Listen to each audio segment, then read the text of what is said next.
Legacy खातों में मिलने वाले इंसेंटिव के बारे में।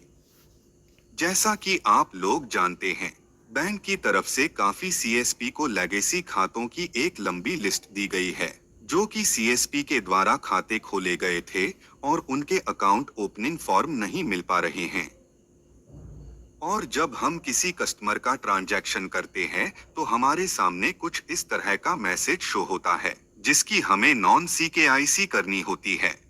और बैंक हमें पर ईकेवाईसी का 10 रुपए दे रहा था, जिसको बैंक ने अभी बढ़ाकर 25 रुपए कर दिया है, ताकि सीएसपी इस पे और अधिक ध्यान दे सके और ये काम जल्द से जल्द पूरा हो जाए।